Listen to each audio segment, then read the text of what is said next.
All right, in this next part, let's continue with this reading here on mergers and acquisition. I'm actually on page 2, which is to distinguish among pre-offer and post-offer takeover defense mechanisms. Now, what I mentioned earlier when we first started this section is, again, when something is very descriptive, there's really no need for me to go over every little detail and read definitions to you. This is the kind of section where I would recommend to you to say, okay, here's my note card, pre-offer defense mechanisms, and I would have each of them, the poison pill, the poison put, the staggered board, the fair price amendment, and I would have a quick definition of each of them on an index card, just to refresh my memory. You're not going to have to write anything on the level 2 exam, but again, some of these different types of mechanisms could lead to a question within an item set, and you want to make sure that you know the terminology. They've asked about green mail before. They've asked about restricted voting rights and the poison pill, the poison put. Then there's, and what you really need to keep an eye on, what you do need to keep an eye on, keep the eyes on, is to notice the difference between pre-offer defense mechanisms and post-offer defense mechanisms, and don't get them confused. So make sure you know which ones are the pre-offer defense mechanisms and which one are the post-offer defense mechanisms. And I'll tell you, on last year when I did a item set workshop and I actually created the item set, I basically went after that on the exam, and it was amazing how many people I caught off guard because they got the wrong answer because they weren't able to distinguish between a pre-offer defense mechanism and a post-offer defense mechanism. So with the post-offer defense mechanisms, they've tested on what's green mail. They've talked about they've asked about the crown jewel defense before. They've asked a long time ago about the Pac-Man defense. Make sure you know the definitions for these. Again, you don't even need to read these definitions to you. All right, now what I'd like to do is move on to more important material that you might want some help with, and that's on page.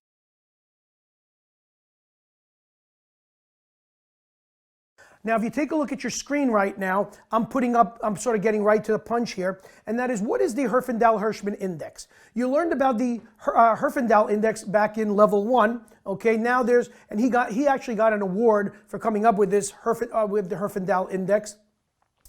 Back in years ago, he got an award for it. Okay, and he basically was trying to determine how concentrated or how competitive an industry is, and based on these different values, come up with an indication of whether a particular merger acquisition, a particular merger specifically, would be contested by the regulators. And he had these values of 0.10, 0.18, and greater than 0.18. Well, he got an award for that, and we're not worried about the Herfindahl index here. We're focused more on the Herfindahl-Hirschman index. So Hirschman came to him one day because they were good friends, and they said, listen, I know you got an award. I need an award too. Is there something we can do together and maybe come up with and get another award for the two of us? So I'm kidding with you. They got together, and they created the Herfindahl-Hirschman index, the HHI.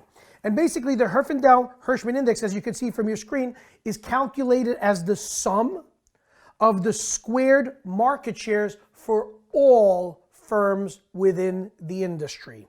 So the Hirschman-Herfindahl index, as you can see, would be the market share of firm I times 100 squared times the number of firms that have that market share. Okay. Now, here's the idea. We're always looking at the post-merger HHI. So in other words, if we want to come up with the degree of concentration or the degree of competition in the industry, we need to look at the post-merger HHI, meaning the Hirschman-Herfindahl index or Herfindahl-Hirschman index, and decide whether or not the industry is highly competitive or somewhat concentrated or highly concentrated, and then whether or not it's going to be contested. Now, as I told you, when they did the Herfindahl index, which you learned about in level 1, it was 0.10, 0.18, and above 0.18. Now we just move the decimal points over, add a couple of zeros, and we have values of 1,000, 1,000 to 1,800, and above 1,800. So here's the idea. If the post-merger HHI is less than 1,000, 850, 750, 900, the degree of industry concentration is very low. It is considered to be quite competitive. And therefore, we do not need to look at any kind of change in the HHI, pre-merger or post-merger, and there's no likelihood of any kind of questioning by the regulators. There's not going to be any action taken by the regulators on antitrust grounds. That's if the post-merger HHI is less than 1,000. Okay, now these are the rules, and then we're going to do a problem. Now, what happens if the post-merger HHI, and you need to remember these rules, if the post-merger HHI is greater than 1,000 but less than 1,800, then the industry is considered to be moderately concentrated. In other words, what the regulators are trying to do is prevent a monopoly. So it's somewhat concentrated or moderately concentrated. Will it be contested? Will the merger or will the acquisition be contested by the regulators on antitrust grounds? Well, it depends. We need to look at the pre-merger HHI and the post-merger HHI. And if the post-merger HHI, if the change in the Herfindahl index is greater than 100, then it has a likelihood of being contested by the regulators. Not a guarantee, but there's a good likelihood that it will be contested by the regulators on antitrust grounds. The third scenario is, what happens if the post-merger HHI is above 1,800? Then it's considered to be a highly concentrated industry. And then again, we need to look at the change in the HHI index pre and post-merger. And if the change is greater than 50 points, then it will be contested by the regulators. It's virtually guaranteed that it will be contested by the regulators. Okay, so what we could do now is we can actually I'd like to keep this screen up there, okay? And what I'd like to do is now take a look at this example. Because if we go over, there's going to be two examples that we go over. We're going to keep the table up there for you to see that the first screen that we were looking at. And now we're going to look at example number 1. And then after we do example number 1, we'll look at another example. We'll remove example number 1 and we'll put in example number 2. But we'll keep the table up there for you at all times so you can see the assessment. So take a look at example number 1. It says, assume there are 10 firms in the industry, okay? And each firm has 10% of the market, so they have a 10% market share. And then 2 companies, firms 8 and firm 9, are deciding to merge. What I'd like you to do is I'd like you to calculate the pre-merger HHI, the post-merger HHI, and tell me whether there would be any kind of action taken by the regulators on antitrust grounds, yes or no. Well, what you could take a look at is you could immediately do the pre-merger HHI, which is 10%. That's the market share for each company times 100. We square that and we say, well, that prior to the merger, 10% is for each of the companies, 10 companies. So the pre-merger HHI would be 1,000. Remember, it's the sum of the market shares squared. This is very, very important. So it's 1,000 pre-merger. What about post-merger? Well, post-merger, what's going to happen is 2 of the companies are combining, 8 and 9. So they're going to become 1 company. So now there's only going to be 9 companies in the industry, okay? And of the 9 companies, 8 of them are going to have 10% market share, and then the 9th company is going to have the remaining 20%. So 10% times 100 squared times 8 companies, plus 20% because firm 8 and 9 combined their market share, so now they have what? 20%. And we're going to multiply that by 100 squared times 1 because there's only 1 company with 20% market share. And we see that the post-merger HHI is 1,200. Fantastic. So the post-merger HHI is 1,200. That's between 1,000 and 1,800. So it indicates based on the post-merger HHI that the industry is somewhat concentrated or moderately concentrated. And based on the table that we have up there for you, if the post-merger HHI is between 1,000 and 1,800, which it is, 1,200, it's moderately concentrated. And we need to look at the change in the HHI, pre and post, and the change is 200, from 1,000 to 1,200, and that is greater than 100. So it is possible that this merger will be challenged by the regulators on antitrust grounds. So this is example number 1. Now what we're going to do is we're going to change example number 1 and take a look at example number 2. Now we're going to assume that there are only 4 firms in the industry, and each firm has 25% market share, and 2 firms, company number 2 and company number 4, are going to merge. Calculate again the pre-merger HHI, the post-merger HHI, and then tell me whether there's going to be antitrust action taken by the regulators if they're going to challenge this merger. Well, the pre-merger HHI, let's take a look at this, is 25% for each company, and there's 4 companies, so we take 25% multiplied by 100, and then we square it, right? It's a squared market shares times four firms that have 25% each. So that's 2,500. Well, 2,500 is the pre-merger HHI. The post-merger HHI is even higher. It's 3,750. How did I get 3,750? Well, two companies are going to combine. So there were 4 companies. Now there's going to be 3 companies. Of the 3 companies, 2 of them have 25%. So 25% times 100 squared times 2. And then the 2 companies that combine, company number 2 and number 4, that's now 1 company, they have 50% because we combined their market shares. So 50% times 100 squared times 1, only 1 company, would give us a total of 3,750. So what we see from this is, well, based on the post-merger HHI, 3,750, it is what? It is considered to be a highly concentrated industry. And we now need to look at the difference or the change in the HHI pre and post. The difference between 2,500 and 3,750 is 1,250. So as a result, since the change in the HHI pre and post merger is more than 50, this is virtually going to be challenged by the regulators on antitrust grounds. Okay, so there is going to be a challenge here. Okay, so make sure you know that you're always looking at the change in the pre and post. Okay. All right, so that takes care of the Herfindahl-Hirschman index. Now in level 1, just to refresh, remember, you learned about the Herfindahl index and then you learned about another way of determining the concentration or competition within an industry, and that was called the N-firm concentration ratio. That's not in the level 2 program anymore. We want to see how concentrated it is by looking at the top 4 companies or top 3 companies or top 8 companies. That's the N, the letter N firm concentration ratio. You don't really need to worry about it for level 2. I'm just reminding you that there were other ways to determine industry concentration or industry competition. Okay, the next area that I want to continue here is on valuing a target company. I'm on page 2, which is to calculate free cash flows. If you're following me again with Wiley, Kaplan, or Fitch, I'm addressing LOS 23I, which is to calculate free cash flows for a target company and estimate the company's intrinsic value based on discounted cash flow analysis.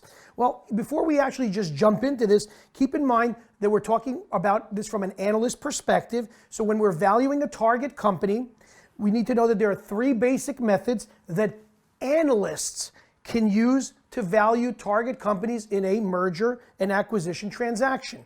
And the 3 methodologies that are discussed are the discounted cash flow analysis, the comparable company analysis, where we're going to need to add a control premium. And the third one is the comparable transaction analysis, which already looks at acquired firms, so it includes the control premium. But again, the 3 methodologies are the discounted cash flow analysis, which is sort of, as you'll see in a moment, a free cash flow to the firm approach. Then there's the comparable companies analysis and the comparable transaction analysis. We're going to first look at the discounted cash flow analysis. And keep in mind again that the discounted cash flow analysis in the context of merger and acquisition activity is really similar to the free cash flow to the firm approach that we saw in the equity section. I think that was study session, 11 or something like that. In any case, off the top of my head, here's the idea. So free cash flow to the firm, what is that? Again, free cash flow, to remind you, is the unencumbered or unrestricted cash or cash flows that's available to whom? To all the providers of capital. Meaning all the debt holders, the preferred shareholders, and the common shareholders, all the cash flows that are available to all the providers of capital to the firm after what? After the firm has paid its taxes, after the firm has made its necessary capital expenditures and additions to net working capital, okay? And then whatever is left over is available to the providers of capital. Now, so do they ever test this? Yes, they've actually tested this before, and we're going to actually do a problem in a few moments. But we need to understand what are the steps to calculate the free cash flow to the firm for a target company. So to calculate the free cash flows to the firm for a target company and estimate the value of that firm, we have to apply this discounted cash flow analysis. And these are basically the steps. Again, you could put this on an index card just in case they provide you with a question on the item sets that talks about the different steps you'd go through to do a discounted cash flow analysis for a target company as an analyst. The first step number 1 is you got to determine which free cash flow model you're going to use for the analysis. In other words, are you going to use a 2-stage model, a 3-stage model, whatever, an 8-stage model? That's step number 1. Step number 2, you're going to have to develop, as an analyst, pro forma financial estimates. Okay? Okay, again, you're going to have to create these projections and include them in your analysis. The third step is to calculate free cash flows using the pro forma information or the pro forma data that you came up with. If you take a look at your screen right now, you will see that I've actually created this formula for you here for valuing a target company using the discounted cash flow analysis. In other words, we're going to calculate free cash flow using the pro forma data. So how do we do this? This is very similar, ladies and gentlemen, to the methodology of coming up with free cash flow to the firm that we did in the equity, but just with a little bit of an adjustment here. First, we're going to start out from the bottom of the income statement with net income.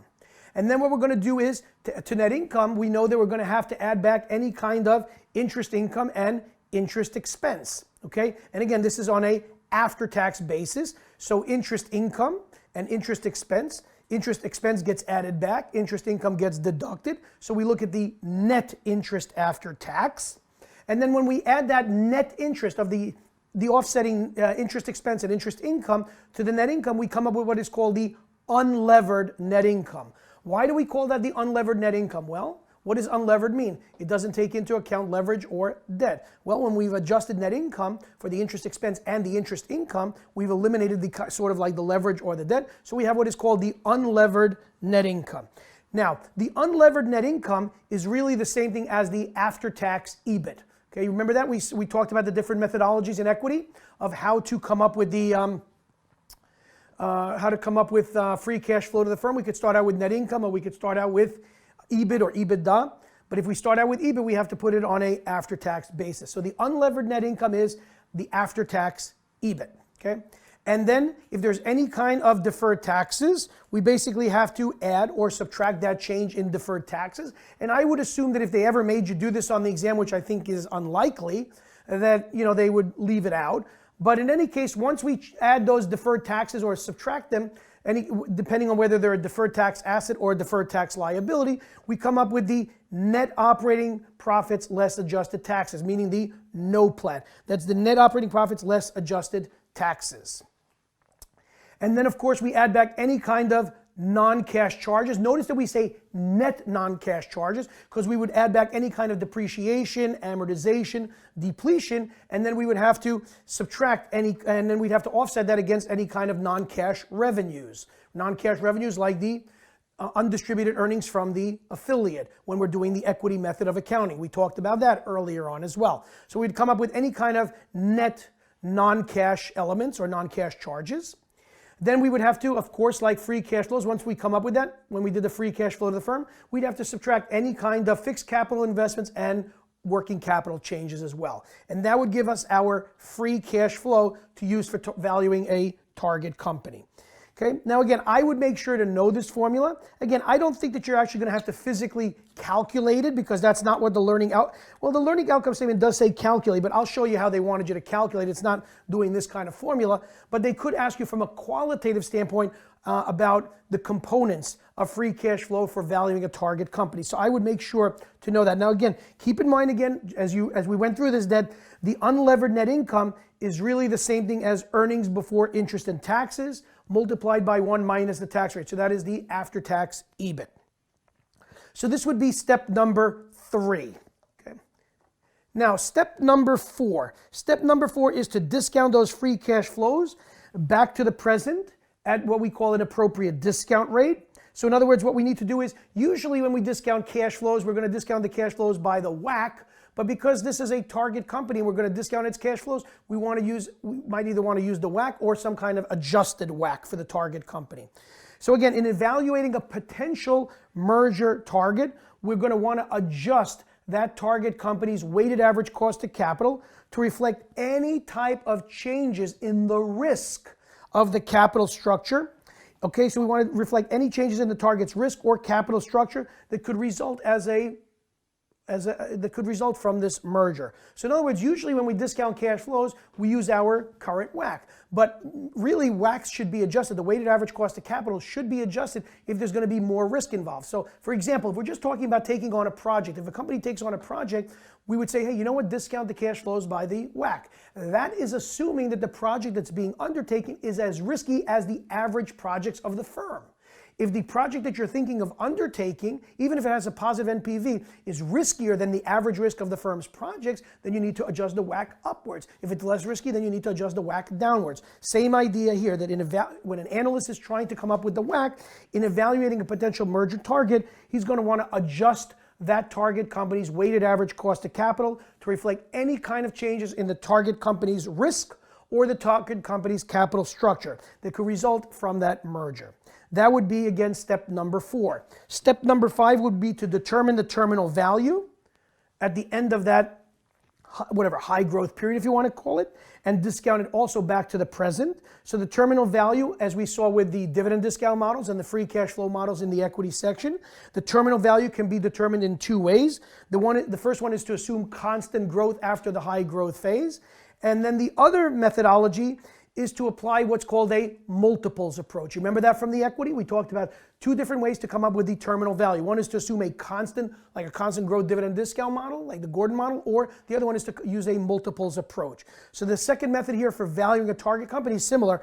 We could apply a market multiple, like price earnings, and then also forecast the fundamental variable, the earnings, at that point in time. So again, this second method applies a market multiple that the analyst believes the firm will trade at the end of that high growth first stage. In other words, he could project a price to free cash flow, and then he could multiply that by the free cash flow. And when you multiply those, the numerator and denominator would cancel out, and he'd be left with a price, and then discount that price back to today. Okay, so that would be step number 5. So you can either, again, come up with the terminal value using the constant growth model, or you can use a multiples approach where you forecast a multiple, like price to cash flow or price to free cash flow or whatever it is, and then the fundamental variable. And the fundamental variable is the denominator of that multiple. And then step number 6 is to add the discounted free cash flows that we got from the first stage and the second stage, meaning the terminal value, and that becomes the value of the target firm. Now, in the readings right after that, they go through all of the advantages and disadvantages of this discounted cash flow analysis. I don't think you need me to read you all those advantages and disadvantages. We're sort of alluding to them already, but I would make sure to have the advantages and the disadvantages for the discounted cash flow analysis and for the comparable company analysis and for the comparable transaction analysis on an index card so that you can recall them. But there's no reason for me to read you all those bullet points from the curriculum readings or, just recite them, without, since we're going over this already quite thoroughly. So I'm just pointing this out to you. All right, so that is the first methodology that analysts can use to value a target company. Okay, now in a merger situation. The next one is on page, and that's to estimate the value of a target company using the comparable company and the comparable transaction analyses. These 2 methodologies are very similar, just one includes a control premium and the other one doesn't. That's it. Otherwise, it's pretty straightforward. And then after that, I want to go right to a problem. All right, so here's how we basically do the comparable company and the comparable transaction analysis. Let's focus first on the comparable company analysis, and I'll walk you through the steps in a moment. Here's the idea. What we're first going to do is we're going to come up with, we have a target company, we're going to come up with comparable companies. Now, what do we mean by comparable companies? Because we're focusing on the comparable company analysis first. We're saying, okay, here we got a company that we want to try to value, the analyst wants to try to value, so he's going to look at similar companies that are in the same industry as the target company, similar capital structure, similar size, similar maybe even operating history, and he's going to come up with hopefully 2 or 3, maybe 4 comparable companies. So we're going to basically identify that set of comparables.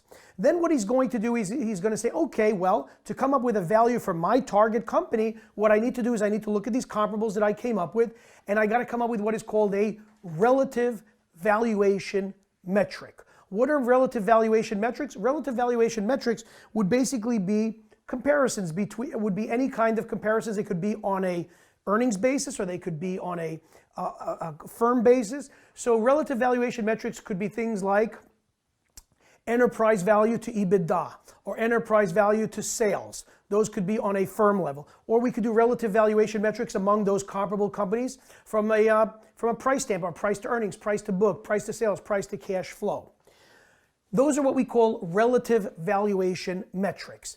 The enterprise value to sales, enterprise value to EBITDA, price to sales, price to earnings, price to book value, price to cash flow. Those are called relative valuation metrics. And we would calculate these relative valuation metrics, and we would select more than one. So we might want to look at the relative valuation metrics of price to earnings, price to book, price to sales, and price to cash flow. That's how they usually do it in the examples, and they've done it on the exam as well, is look at these more relative value measures that use equity multiples, such as price to earnings, price to book, price to sales, and price to cash flow.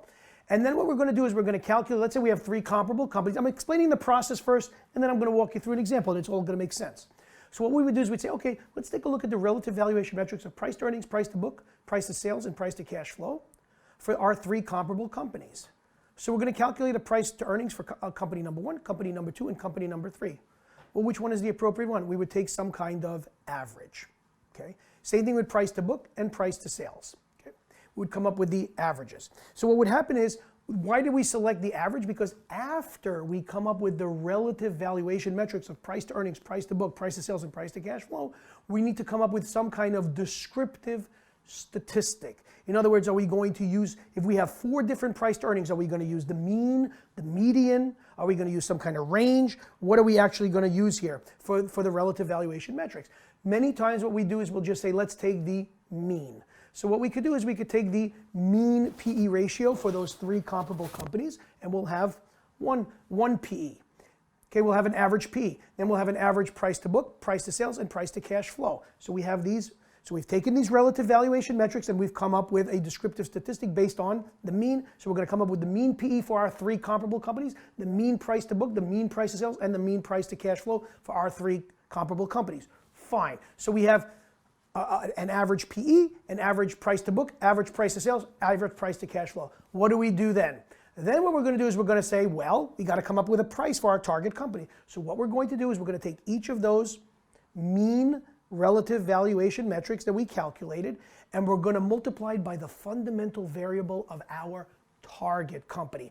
Bada bing, bada boom. That's what you got to know here. So we're going to take the average PE for our comparable companies, PE, and what's the fundamental variable? The denominator, which is earnings per share. So we're going to take that price to earnings, that average price to earnings of our 3 companies, or whatever it is, 4 companies, whatever it is, and we're going to multiply by the earnings per share of our target company.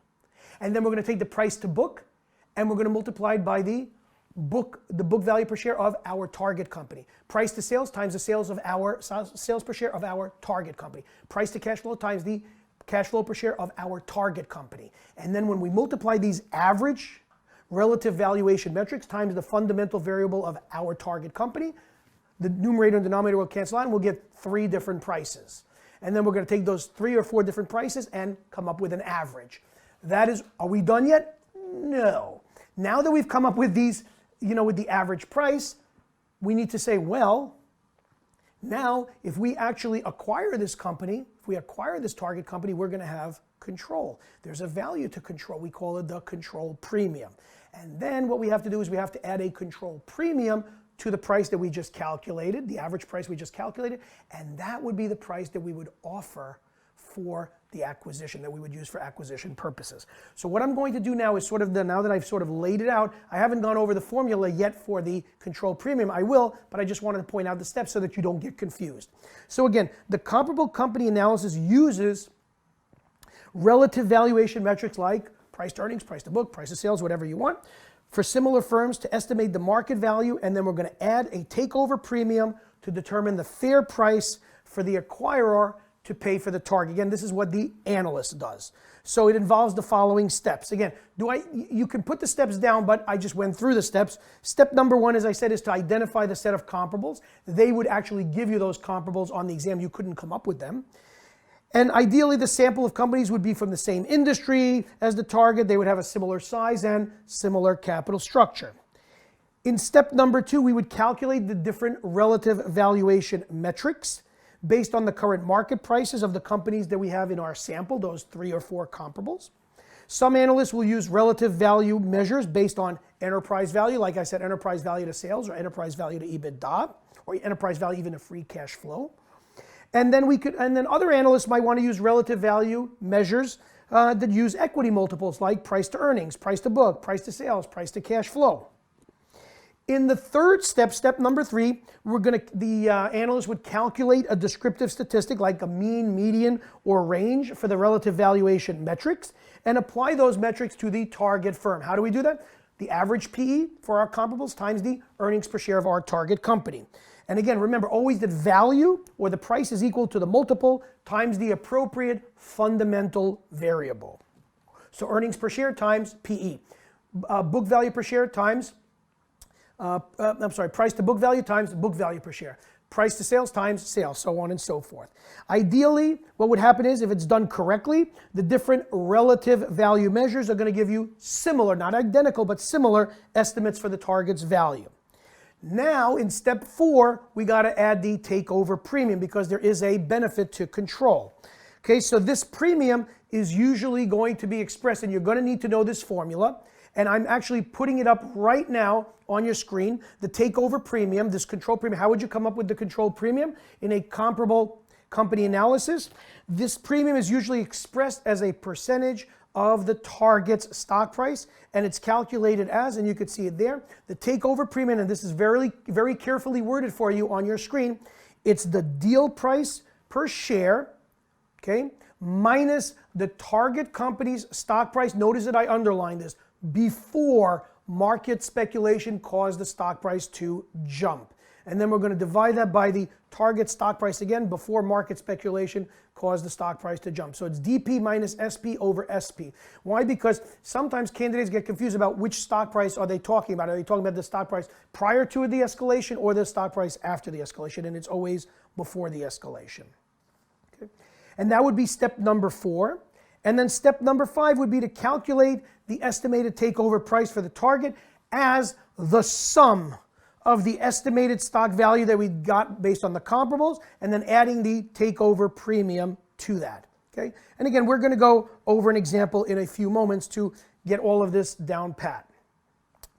Okay, if you then turn a little bit further in your books, we go over to the comparable transaction analysis.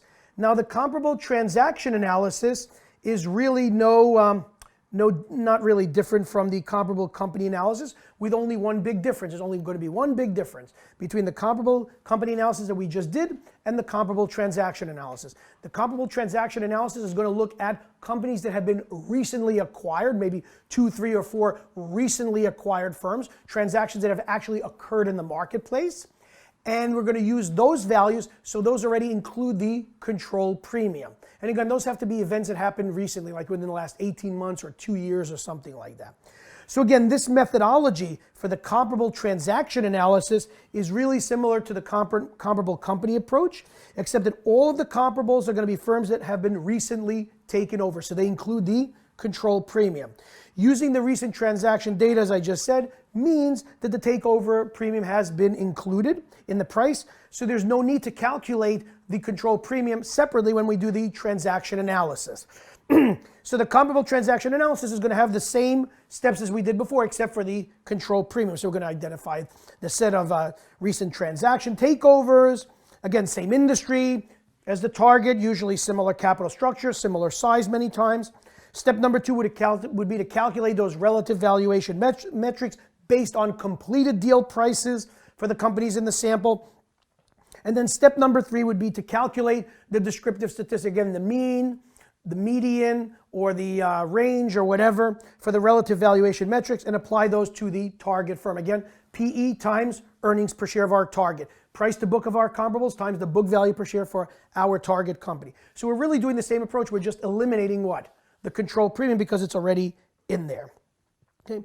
And then what I would do is make sure that for both, we're going to go do an example in a few moments, but for the discounted cash flow analysis, the comparable company analysis, and the comparable transaction analysis, that you have all of the advantages and disadvantages on an index card related to them that's discussed on page 2. Is to compare the discounted cash flow, comparable company, and comparable transaction analyses for valuing a target company, including the advantages and disadvantages of each. So make sure that you can have those on an index. Again, you don't have to memorize them. Most of them are pretty evident from what we just went over. Okay? So that's what you need to know in this particular section of the mergers and acquisition rating. Now what I'd like to do is, before we go on to the next section here about evaluating a takeover bid and looking at the post-merger value to the acquirer and the acquiree, what I'd like to do is I'd actually like to do a problem with you, an item set with you, which will help to solidify this information. Okay, so I'm going to actually just pull out this problem here. Okay, so if you take a look at this, this is questions 7 through 12. Okay, questions 7 through 12. And what I'd like to do is make sure that we are comfortable with this. So what we're going to do is we're always going to keep the question up, and then we're going to put up the relevant story for you so that you can answer the question. Take a look at question number 7. What is the present value per share of high-tech stock using the discounted cash flow approach if the terminal value of high-tech is based on using the constant growth model to determine the terminal value? So in other words, what they're doing is they're saying, okay, let's use the discounted cash flow analysis that we just went over, and we're going to use this sort of like free cash flow approach. And you know what we're going to do? We're going to assume that after the high growth period, whatever it is, then we're going to assume constant growth. We're not going to use a multiples approach where we forecast a particular multiple and then the fundamental variable. Instead, we're just going to assume constant growth after the high growth phase. All right, so let's figure this out here and see what we come up with. So let's see the story. Kinetic Corporation is considering acquiring high-tech systems. Jim Smith, the vice president of finance at Kinetic, has been assigned the task of estimating a fair acquisition price for high-tech. Smith is aware of several approaches that could be used for this purpose. He plans to estimate the acquisition price based on each of these approaches and has collected or estimated the necessary financial data. Got to continue reading because we can't answer that first question. Oh, Ouija board, B, right? Okay. Anyway, high-tech has 10 million shares of common stock outstanding and they have no debt. Smith has estimated the post-merger free cash flows from high-tech in millions of dollars would be 15 million, 17 million, 20 million, and 23 million at the end of each of the following 4 years. So we did just give it to you in millions already, 15, 17, 20, and 23. After year 4, he projects that the free cash flow will grow at a constant rate of 6.5% a year.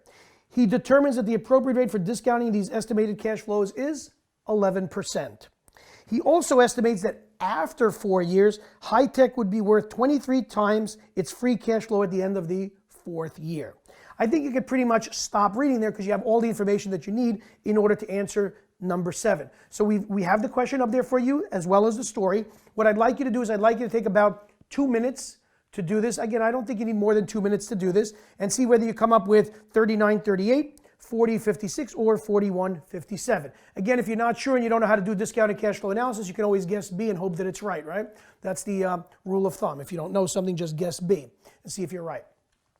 Okay, so you can put me on pause and then come back in 2 minutes. Okay, if you're coming back for question number 7, your answer should have been C. So if you didn't know how to do this and you guessed B, you got it wrong. Okay, it's not always B. All right, so it's C. How did I get C? Well, what I'm going to do here is I'm really going to use a free cash flow to the firm model, very similar to how we do dividend discount models. And if you actually look at the calculations that I'm doing right here, remember these are all in millions. Take a look at my my handwritten answers for number 7, because we're only going to block out number 7. I'm not going to show you number 8 right now because I don't want to jump ahead. So we're just going to show you number 7. And I take the 15 million, the 17 million, and the 20 million, 23 million free cash flows in the 1st, 2nd, 3rd, and 4th year. And I'm going to discount them each by that whack of 11%. You were told that the estimated cash flows are being discounted at 11%. And if I do that for 1, 2, 3, and 4 periods, the total amount in the first 4 years is $57.09 million. That is the present value of those cash flows in the first 4 years. And then what happens after the 4th year? It becomes a constant growth firm, and its cash flows are going to grow at a constant rate. And what is that constant rate? 6.5%. So what I'm going to do is I'm going to take the 23 million from year 4, and now what I'm going to do is I'm going to project the constant growth, that it's going to grow at a constant rate of 6.5%. So I take 23 and I multiply by 1.065. Okay, And then I'm going to also take, then on the denominator, because I'm doing the constant growth formula here, is I'm going to take like the WACC minus the growth rate, which is 11% minus 6.5%. Forget about the 1.11 to the fourth at the bottom of that. Forget that for a second. Let's focus on there. So what am I doing there? I'm coming up with the cash flow in the next period in the constant growth phase, which is 23 times 1.065, because the cash flow is going to continue to grow at a constant rate of 6.5%. And then I'm dividing it not by R minus G, not by the equity capital, but by the WACC of 11% that was given to me, minus the constant growth of 6.5%. And what would that give me? That would give me the terminal value. But that would give me the terminal value when? Ladies and gentlemen, this is the same thing as the free cash flow that we did in equity and the dividend discount models that we did in equity. This is the same thing. That would give me the terminal value at the end of year 4. Why? Because when I take 23 and I multiply by 1.065, that's giving me the free cash flow to the firm, not in year 1, 2, 3, or 4. It's for year 5.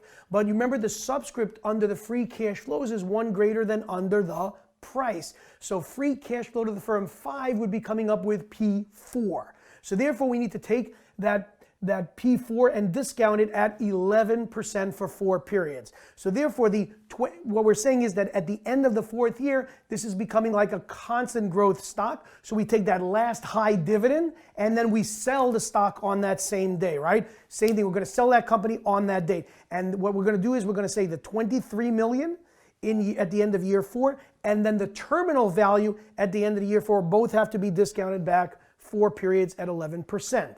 And then if I do that, the present value, the terminal value would be 358.57. If you don't get this and you're not understanding this, you got to contact me. We got to sit down because might have to do this on the exam. And then if we take the present value, the terminal value, which is 358.57, we add the present value of the free cash flows in years 1 through 4, which is 5709, we get $415.66 million. But that's in millions. We want to come up with a per share, so we have to divide it by the number of shares outstanding. And you were told in the second paragraph of that story that it's 10 million shares outstanding. The first line says Hi-Tech has 10 million shares of common stock outstanding. So that comes out to be $41.57 per share. Okay, let's continue now with question number 8. Question number 8 says, what is the value per share of Hi-Tech stock using the discounted cash flow approach if the terminal value of Hi-Tech is based on using the cash flow multiple method to determine terminal value? Is it 35.22 per share, 40.56 per share, 41.57 per share? So now we're using again the discounted cash flow approach, but instead of using the constant growth assumption at the end of the 4th year, we're going to use the cash flow multiple method. We're going to use the multiple method, which means we're going to take the price to cash flow times cash flow to come up with a price at the end of year 4. So what I'd like you to do is, again, you still have the story up there. You still have the story up there, the first 2 paragraphs. You have the question. Why don't you try to solve number 8? Take 2 minutes and come back. Okay, if you're coming back, you should have gotten an answer of B, which is 40.56. How do we do that? Well, this really shouldn't have taken you 2 minutes. Why? Because we already did the cash flows in the first 4 years, 15, 17, 20, and 23. So that still came out to a present value of $57.09 million.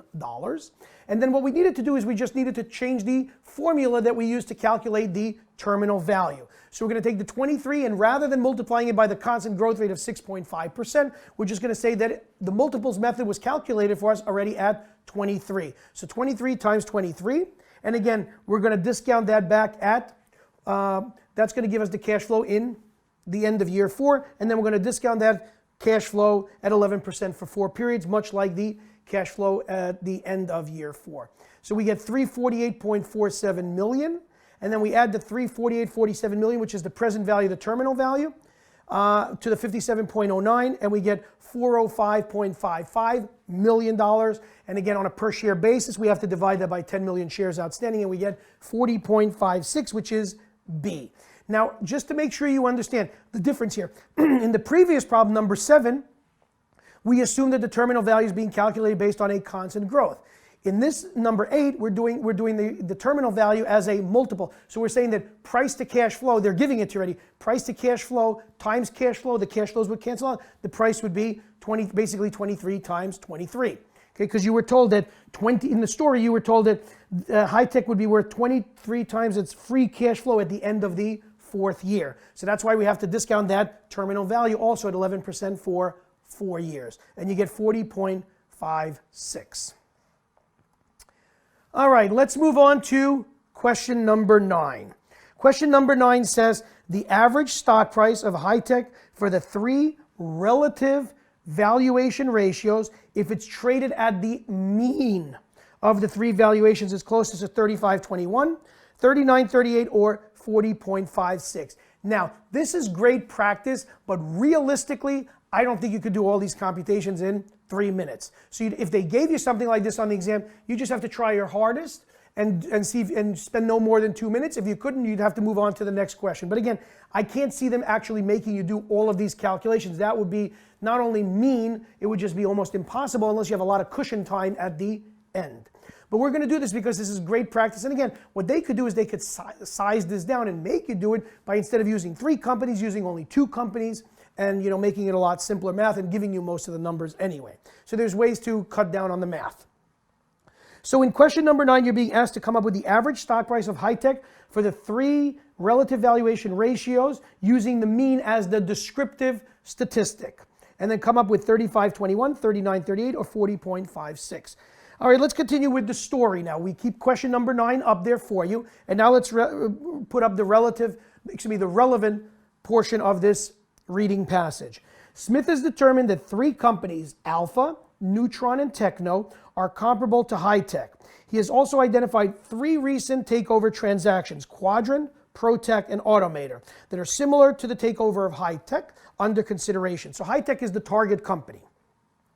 He believes that price to earnings, price to sales, and price to book value per share of these companies could be used to estimate the value of high-tech. The relevant data for the 3 comparable companies and for high-tech are shown as follows. So they give you the valuation variables, okay, for Alpha, Neutron, Techno, high-tech. And we're also going to put up the stuff for Quadrant, ProTech, and Automator. The relevant data of the 3 recently acquired companies are, and I'm going to keep this table up there for you, okay, in order to make sure that you are using the correct information. And I'd like you to then answer question number 9, which is come up with the average stock price of high-tech for the 3 relative valuation ratios. Now, read that question carefully, okay? That's a hint, hint, hint. And then try to come up with the answer to number 9. And again, I would spend no more than 2 minutes here, and then we will go over it. Okay, if you're coming back for question number 9, if you got the answer, it's 35.21, which would be A. Your answer would be A. If you take a look at your screen right now, along with the question, along with the story, I'm providing you with all of the math that I just did to show you how it's 35.21 and how you had to answer this question very carefully by reading the question very carefully. And that's a key point with level 2, reading the question very carefully so that you don't go for the second best answer. Step number 1, calculate the relative valuation metric for the 3 comparable companies. In other words, we got to come up with the price to earnings, the price to sales, and the price to book value for Alpha, Neutron, and Techno. Those are the 3 companies, not our target company, but the 3 comparable companies. How do we do that? We take the price divided by earnings, the price divided by sales, and the price divided by book value. And I've already done it for you there in red. For Alpha, for example, how did I come up with 14.62? That would be the price of Alpha divided by its earnings per share of 3.01. How would I come up with the price to sales for Alpha of 2.18? That would be the price of 44 divided by the sales per share, which is 20.16, which would come out to be 2.18. How would I come up with the price to value for Alpha? That would be the price of 44 for Alpha divided by the book value per share of 15.16, and that would lead to 2.90. And then I would use the same approach for Neutron and Techno, and hopefully you got those numbers that I got, 13.69, 1.62, 3.20 for Neutron, 20.24, 2.81, and 4.57 for Techno. And then we have to say, okay, we got 3 PEs. Which one do we use? We take the descriptive statistic, which is the average, the mean. And if we take 14.62, 13.69, and 20.24 for the price earnings, we would come up with an average of 16.18. Add them up and divide by 3. If you don't know how to do averages, we got some problems here. But that's how you do it. You add up the numbers, divide by 3. Same thing for the price to sales, you'd get 2.20. Same for the price to book value, and you get 3.56. So those are the mean relative valuation metrics for those three companies. Okay, the mean PE, the mean PS, and the mean price to book value. Step number 2 says, okay, now let me take those means of 16.18, 2.20, and 3.56, meaning the price to earnings, price to sales, and price to book value, the average for each of those. And then I'm going to multiply by the fundamental variable for my target company, for high tech. And so in other words, what I'm going to do is I'm going to take the multiple, which is 16.18, the average multiple of 16.18, which is the price earnings average multiple, and I'm going to multiply by the fundamental variable for Techno, which is its earnings per share of 1.98. Because you're told in the last column of that exhibit that the earnings per share for high tech is 1.98. And then if we take the price to earnings, the average price to earnings of our comparable companies, and then we multiply by the earnings per share for Techno, which is 1.98, price to earnings times earnings would cancel out the earnings, and we'd be left with a price of 32.04. Then we do the same thing for price to sales. Price to sales for the average price of sales was 2.20. We multiplied by the sales per share for Techno of 17.23. That would give us a price, an estimated stock price of 37.91. And then we do the same thing for book value per share. We take the average book value for our comparable companies of 3.56. And then we multiply by the book value per share for Techno of 10.02. And then we get 35.67. So we got 3 estimated stock prices, 32.04, 37.91, and 35.67. Which one do we use? We're going to take the average of the 3 by adding them up and dividing by 3, and we get 35.21. What did we forget to do? We haven't yet added the control premium. Isn't this the comparable company analysis? Not the comparable transaction analysis, it's a comparable company analysis because we used comparable companies. But Nathan, why don't you use the control premium? That's what we learned in the material.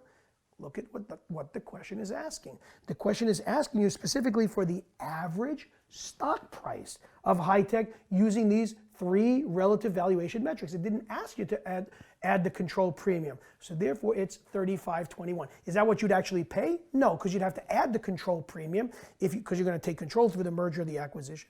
But that's what the question was asking for 35.21. That's how they cut down on the math. So the answer to number 9 is 35.21, which is A. Now let's take a look at number 10.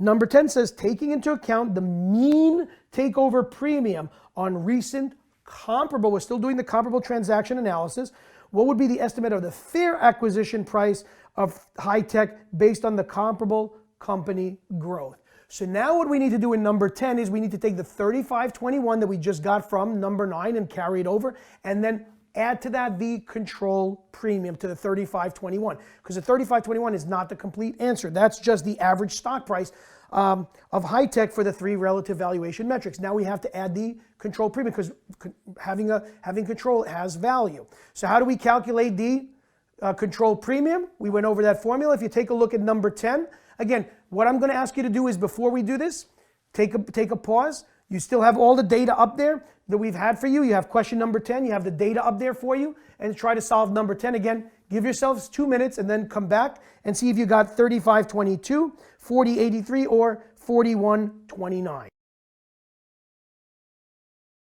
All right, if you came back, you should have gotten an answer of C, 41.29. Because what are we going to do? We're going to take the 35.21 that we got in question number 9, and we're going to gross it up by the control premium, 1 plus the percentage. So how do we calculate the control premium, this takeover premium? We need to use the information for Quadrant, ProTech, and if you will, Automator. So what are we going to do? We're going to to come up with the control premium, we need to look at comparable transactions here, right? So taking into account the mean takeover premium on recent comparable takeovers, because that's what we're using, recently acquired companies. We're now looking at Quadrant, ProTech, and Automator. What do we need to do? We need to take the deal price minus the stock price over the stock price. What stock price? The stock price before the run-up in price. Before the run-up in price. So for Quadrant, that would be 28, which is the acquisition stock price. That's the deal price. Minus the stock price pre-takeover, which is 24.90, over the stock price pre-takeover, which is 24.90. And we would come up with a control premium of 12.45% for Quadrant. ProTech 20.37 using its values, and 18.97 for Automator. And then if we took those premiums, we need to use an average of them. We'd come up with 17.26. So then we would take our, if you will, our average stock price for high-tech from question number 9 of 35.21. And then we would gross it up by 17.26%, and we would get $41.29. $41.29. $41.29. That's how we would do number 10. Okay, now let's take a look at question number 11.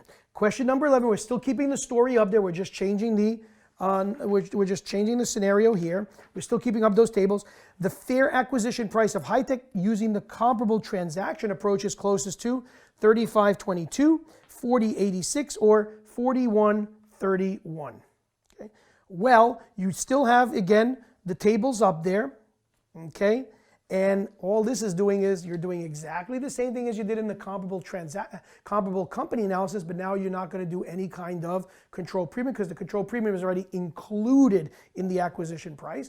So the idea here is to do the same steps over again, calculating the relative valuation metrics, coming up with the average, all of this stuff, and coming up with a price here, using the comparable transaction approach, not the comparable company analysis approach. So why don't you give yourself again 2 minutes and, oh my God, do all the math again, but now you're going to use Quadrant, ProTech, and Automator, correct? Because you're using the comparable transaction analysis. So I'll give you 2 minutes to do this and see if you come up with 35.22, 40.86, 41.31. If you're too lazy to do it, guess.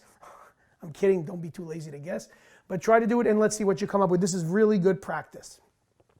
So put me on pause for 2 minutes and we will go over it. Okay, if you got an answer of B, $40.86 per share, you came up with the correct answer.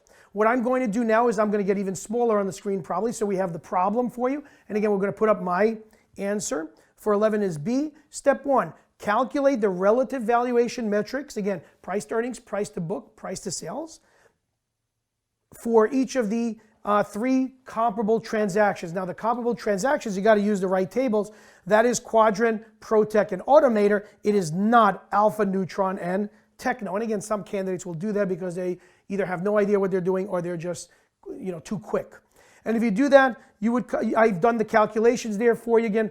We would use the Quadrant, ProTech, and Automator acquisition stock price, and then we would adjust it by the earnings per share, sales per share, book value per share, and we get these values that you see at the upper portion of that screen of what I just put up. And then we would calculate the average price to earnings, the average price to sales, the average price to book value, and we'd get 19.81, 2.46, and 4.09.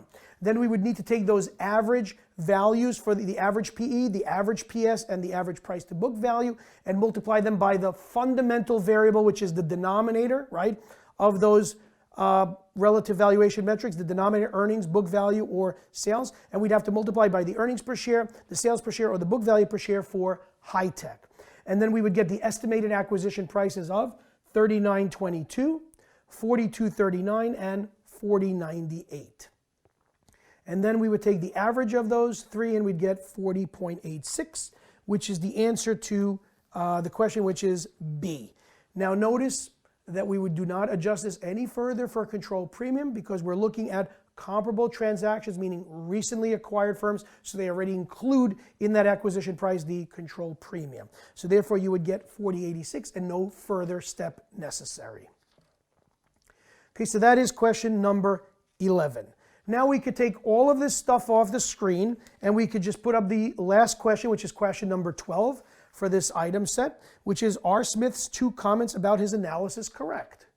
Okay, we're going to keep the question up there. Are they correct or incorrect? Both of his comments are correct. Both of his comments are incorrect, or his first comment is correct and the second one is incorrect. And now we're going to put up the last paragraph of this item set, which says, while discussing his analysis with a colleague, Smith makes 2 comments. Smith's first comment is, if there were a pre-announcement run-up in Quadrant's price because of speculation, the takeover premium should be computed based on the price prior to the run-up. You already know, and you don't need me to say this again, we were talking, it's the pre-merger announcement. That statement is correct. That's what it would be based on.